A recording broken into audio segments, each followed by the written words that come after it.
a la voluntad de Dios, ¿cierto?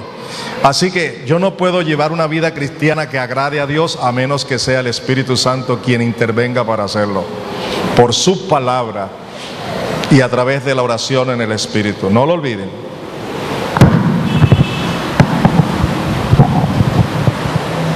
Parece que conéctame que no está conectado. Conecta lo que no está conectado a la base. No me está dando energía.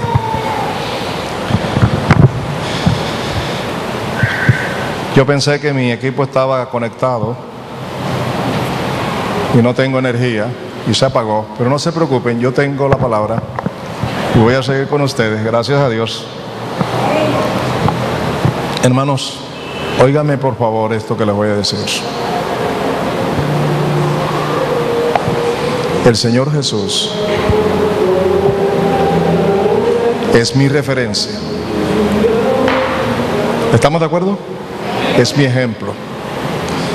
Si yo estoy interesado en depender del Espíritu Santo, yo necesito seguir el ejemplo de Jesús.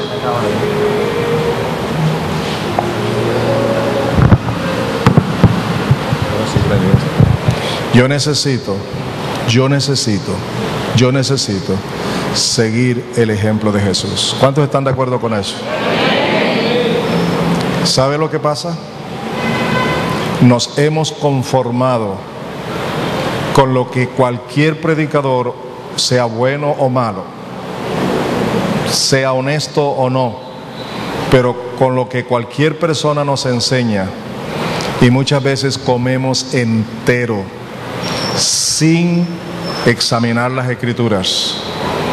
Nos gusta vivir cómodos y con facilidad. Todo es a la ligera. Pero los verdaderos hombres de Dios, los verdaderos hijos de Dios, dedican tiempo suficiente para estudiar la palabra de Dios, para recibirla como instrucciones, como directrices para su vida. ¿Estamos de acuerdo? Los verdaderos hombres de Dios hacen eso, las verdaderas mujeres. Y yo quiero registrar hoy, no para ofenderle a nadie, pero yo creo que hay que pellizcarse y hay que poner los pies en la tierra. Aquí, entre ustedes que están aquí sentados en la presencia de todos nosotros, hay hombres y mujeres, nuevos o viejos en el Evangelio, que hoy han perdido el gozo de la adoración, han perdido el gozo de la salvación, han perdido el gozo de la oración, de la intercesión, porque también han perdido mucho tiempo sin estudiar la palabra de Dios. Se contentan con leer un pasaje bíblico en la mañana y a las 2 o 3 horas ni saben lo que leyeron ni dónde lo leyeron. Porque no se está reteniendo la palabra, no se está llenando mi vida de la palabra, estamos vacíos de la palabra y no hay directrices de la palabra. Y a veces cuando la palabra nos toca y nos habla, entonces dice, dura es esta palabra, ¿quién la puede sostener? ¿Quién la puede vivir? Y nos quedamos conformados con eso. Cuando Dios me da una palabra es porque Él sabe que sí la puedo vivir, pero no a mi manera, sino a la manera de Él. Por eso cuando yo recibo una palabra tengo que decidirme vivirla conforme la voluntad de Él y no conforme mi voluntad. ¿Están de acuerdo con eso? ¿Están de acuerdo con eso? Vamos a terminar con unos pensamientos que quiero compartirles. ¿Cuántos de ustedes quieren ser hombres y mujeres, hijos de Dios, que vivan conforme a la voluntad de Dios? Es decir, ¿cuántos quieren hacer la voluntad de Dios? Sujetos al señorío de Jesús. De vez en cuando. Niégate a ti mismo, toma tu cruz, tu cruz, tu cruz. Por ahí oigo a mujeres que dicen, mi cruz es ese hombre malvado que Dios me ha dado. Y hay hombres que dicen, la cruz que tengo es esa mujer, o ese hijo, o esa suegra. Hermanos, no usemos mal la palabra. Cuando Jesús allí está hablando de tomar la cruz, está diciendo que hagamos lo mismo que hizo Él. ¿Quiere decir que vamos a tener una cruz para crucificarnos? No. Yo quiero decirle que el Señor Jesús fue crucificado la noche anterior antes de ir a la cruz. En su lucha, en su batalla, Él fue tentado a no ir a la cruz. Y Él le dijo al Padre, Padre, si es posible, pasa de mí esta copa sin que yo la tome.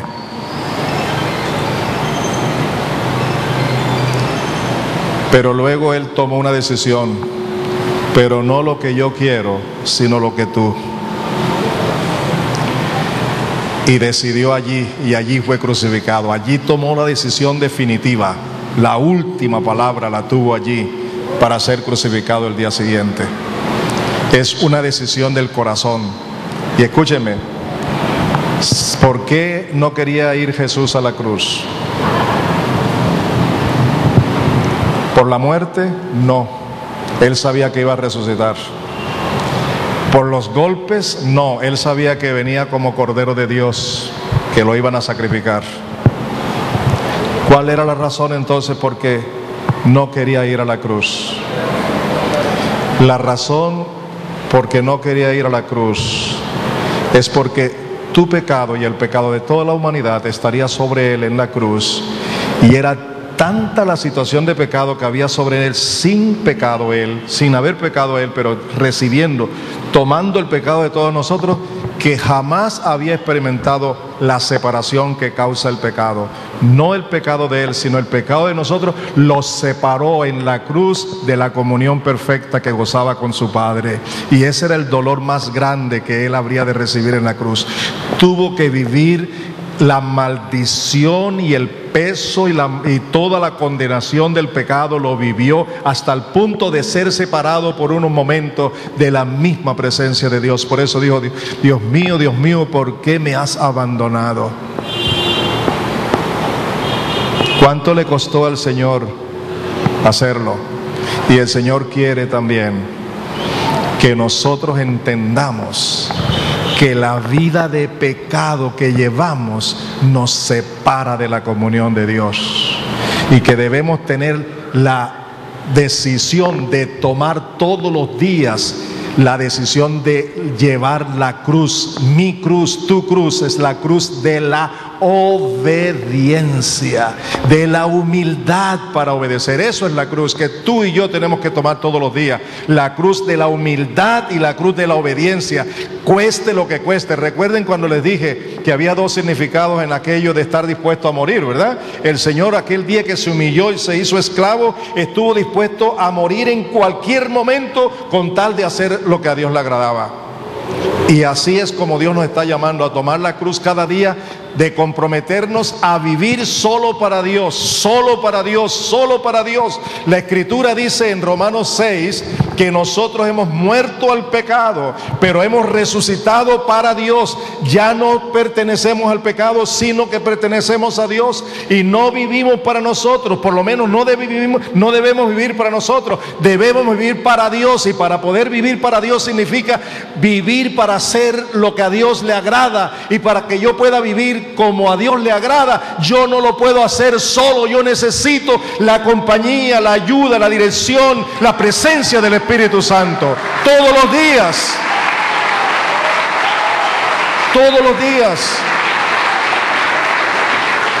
Y vale la pena aclarar que no me vayan a confundir lo que estoy enseñando, ni con creciendo en gracia, ni con la oración fuerte del Espíritu Santo. Porque no estoy hablando de ideas mías, estoy hablando de lo que la Biblia dice. Y de pronto, por miedo a esas cosas, estamos evitando que el Espíritu de Dios ocupe el lugar que le corresponde en nuestras vidas. No sé si lo dije ahora, pero en una de estas intervenciones dije esto: Creo que fue ahora, ¿no? Bueno, pero no importa.